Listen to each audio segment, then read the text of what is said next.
I wanted to share a bit more of my experience about being in a relationship with a covert narcissist. Now, one of the things that I had early on in the relationship was the conflict. And when I say early on, I don't mean the first few weeks, but within a few months of being in a relationship with Jason, he would always be the first one to put the blame on me. He would always fail to apologize, always fail to take accountability and responsibility for his actions. It was always someone else to blame. He hasn't texted me because he was busy at work. He hasn't texted me because he was in a meeting. He hasn't texted me because he was driving. The point is, it was always someone else's fault. There was never any admission that he was wrong. And so I would say to him that he's perfect. Now, that's not what I think, but the way that he behaved is as though he can do nothing wrong. And he didn't want to ever talk about flaws, and he didn't like me saying he had flaws, which for me, I think is ignorant. Every one of us has flaws. And if we call ourselves a Christian, the Bible says, when we are weak, thou art strong. So being able to admit that we have failures, shortcomings, means that we can give the glory to God when he works on us, when he changes and transforms. One of the challenges in the relationship was I never felt seen and heard. He lacked empathy. When I was having some difficulties, I shared with him that I wanted to die. I wasn't literally going to take my own life, but that was just how I felt. And he looked at me like I had two heads. And then after a few minutes of silence, he started talking about himself. And then I also found that when I would speak to him, which was something that always happened, he never actively listened. He heard everything I said and would repeat it verbatim. But when I would speak to him, it would be complete silence on the other end of the phone. And that's something that I don't like. And then after the relationship ended and we were in Mexico on vacation, I noticed how he was actively listening to the tour guide. And it was really interesting for me to see. He was, yeah. He doesn't do that with me. And so imagine we're on a tour with a woman he is not attracted to or interested in whatsoever. And he's actively listening to her more than he ever did when we were in a relationship. Another thing about the relationship is that even though he respected my boundaries, we were not in unison. And I didn't like the fact that he would say they're your boundaries. And in fact, now I'm aware that he has been going around speaking ill of me, bad-mouthing me to people, and saying that he spent lots of money and we never had sex. Now, if he was a practicing Christian who had a relationship with God and was following the Bible, then that wouldn't even be something he would speak about, because the fact is we did not get married. I'm not a prostitute. I don't intend to be trafficked by anybody, but it felt almost though he had in his mind an expectation that because he spent money, buys an expensive engagement ring, pays for an expensive honeymoon, that somehow I owe him something. I found him incredibly selfish. Now, people may not understand, because when a narcissist spends a lot of money lavishly buying gifts, it may confuse someone as, how is that selfish? He likes to be in control. So he would buy and spend money on very expensive, lavish things. But the selfishness was his inability to do other things that would cost a lot less but would not benefit him. So what I'm saying is, if it benefited him, he'd spend the money, whether that was because he wanted to manipulate or because he was directly going to benefit from it. However, I remember when we came to the US and he took me to Lidl's. Jason doesn't shop in Lidl's. That's just not what he does. He didn't even know how to get a shopping cart because he doesn't shop there. He shops in expensive grocery stores. He buys takeout every single day. So taking me to Lidl's is a demonstration of his selfishness. And when he did that, and this was before the relationship ended, I said in my mind, I see how this is going to go, because he's not treating me how he treats himself. For example, with the whole opening of car doors, he did it at the beginning, and then he complained to me that he doesn't like doing it. I sit in the car like I'm a princess. He'll open the door when we go to the car, but he's not going to get out of the car and open it for me, especially when he drops me home. So when he said that, I thought, well, that doesn't make sense, and I spoke to his sister, who told me that when she was dating her girlfriend, now wife, that she would open the door at all times. Now, it's interesting, when Jason would take me to church, he would get out of his car and he would open the door for me. And then when we get back in, he'd open the door. So for me, that's superficial and fake, because you behave like a gentleman when we're at church. But when we're not at church, you only open the door when it's convenient for you. In one of our arguments, when the relationship was over, he shouted at me and said that I didn't benefit. And for the first time, I actually asked him, "What do you mean you didn't benefit?" And he told me that I spent all this money on you. You won't marry me. You won't cook for me. You won't clean for me. And we won't have sex. That definitely demonstrates to me that he was in a relationship not because of love, but he wanted to get something. And I want to be clear, at no point has Jason ever communicated to me or to anybody that I've heard or been in windshot of, or they've communicated. At no point has he ever said, "I spent all this money, we're not getting married, and I still love you." That never came out of his mouth. And the way he treated me at the end of the relationship was really despicable. He treated me like dirt. He was very disrespectful, the way he spoke to me, his attitude, his demeanor. He treated me like he did not like me. That was how he behaved towards me. And I know this is the discard phase when you're in a relationship with a narcissist. And for me, the way that he behaved spoke volumes. If he loved me, he wouldn't have done that. And the fact of the matter is, I would have liked to have stayed friends with him. We're both vegan, we don't drink, we like mocktails, and we travel. I would have liked to have remained friends with him, and I had plans for where we would have gone for Christmas. That's not going to happen. For me, he lost out, and by his own admission to our therapist, he said that he has no friends, I'm his only friend. So can you imagine? I'm his only friend, we share a few things in common, and you're going to treat me that way? And it's been interesting. About a month has passed since I last saw him. He has made no attempt to contact me, no attempt to reach out to me, because I mean nothing to him. He is a user. He only does what benefits him, which is a narcissistic trait. If it doesn't benefit them, then they're not going to do it. And the reason he hasn't reached out to me is because I don't benefit him. He's an introvert. He likes to be by himself. He goes to the movie by himself. He eats takeout by himself. He does everything by himself, so he doesn't need me. In the past, the benefit was, I'm investing all this money so that she'll marry me. But he doesn't know me. I didn't need or want any of those things. The lavish gifts, they didn't satisfy or fulfill me. In fact, on one occasion, he had flowers sent to my home, and I called him the next day, and we spoke. And then in the last 30 seconds, I was like, "Oh yeah, thanks for the flowers." It was a nice gesture, but I don't need lavish gestures. And I forgot about the flowers because that's not what I'm looking for. I want to be seen, heard, acknowledged, and I want empathy. And the empathy is something that just did not exist. It's something that he never gave me. And for me, I feel as though the relationship that I had with him was not of God. It was the devil, because people be sent in your life to grow you, to strengthen you, to challenge you, to correct you, or to test you. And the fact of the matter is, there are seasons that we go through. We have choices. We have free will.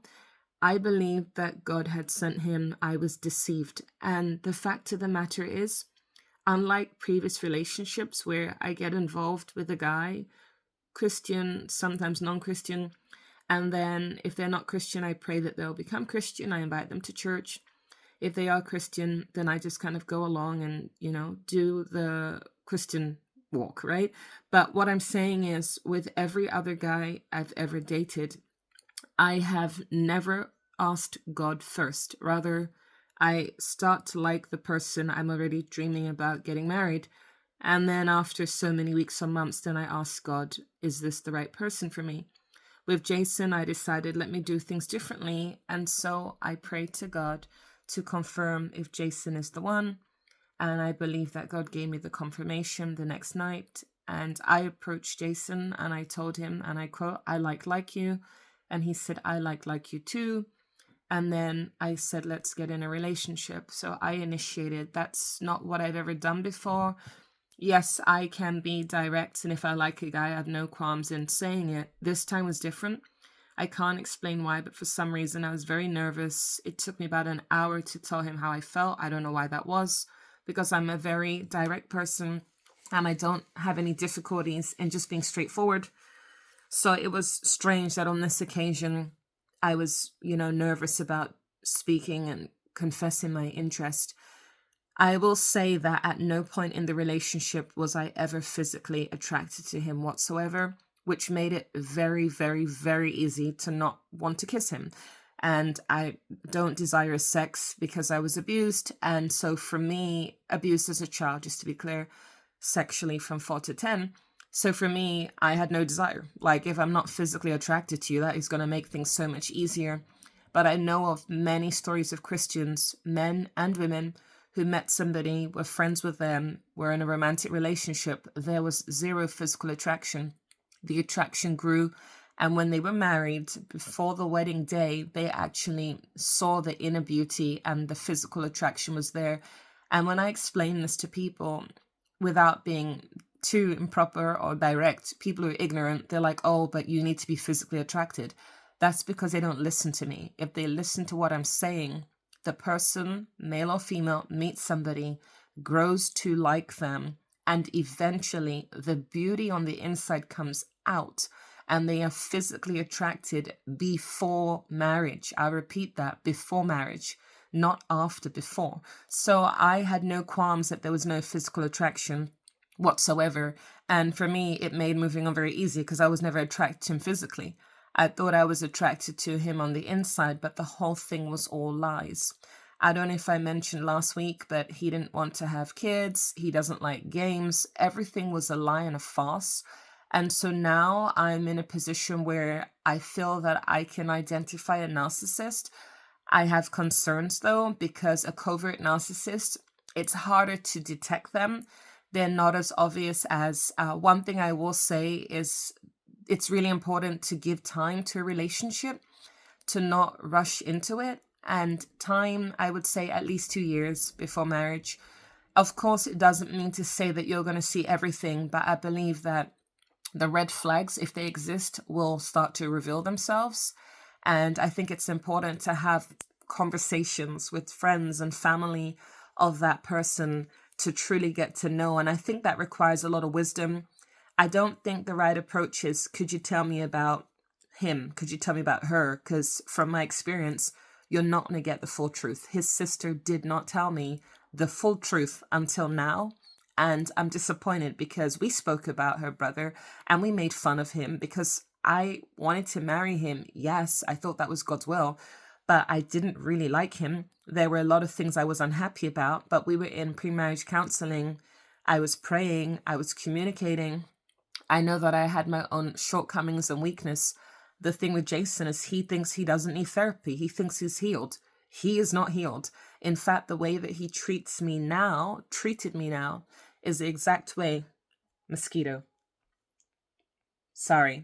way that he treated me recently, because we only stopped communicating about 2 months ago, is the way that he treated his ex-girlfriend.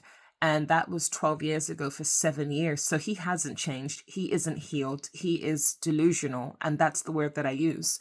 We need to be humble. None of us is perfect. Every one of us is a work in progress. Somebody who thought that they did not need church until I introduced them. Somebody who thinks that everybody is against them. Everybody's jealous of them. Everybody's in the wrong and they're always in the right. They have issues. Humility is being able to admit when you're wrong. Humility is being able to apologize. Humility is being able to accept your shortcomings. For me, I was unhappy the entire relationship. And when I said that to his sister, she had some twisted idea about what that meant. Plenty of people get married and they're unhappy. There's nothing unusual about that. I am single. I'm a celibate Christian doing things God's way. I'm getting older. I'm fed up of waiting. I believe this is the right person. It's the longest relationship I've ever had because he did not ever, in that 10, 11-month relationship, he never tried to kiss me and he never tried to have sex with me. In that entire relationship of 10 to 11 months, he respected my boundaries. Every other guy that I ever dated did not respect my boundaries and the relationship didn't last. So I saw those things as a good thing. Now, there are reasons that he respected my boundaries, and out of respect and courtesy for him, I'm not going to say that on social media. There are reasons, but I will say that if a guy respects your boundaries wholeheartedly, during your relationship, that can also be a red flag. And if you're smart enough, you read between the lines of what I'm insinuating without me revealing something about him that he doesn't know that I know.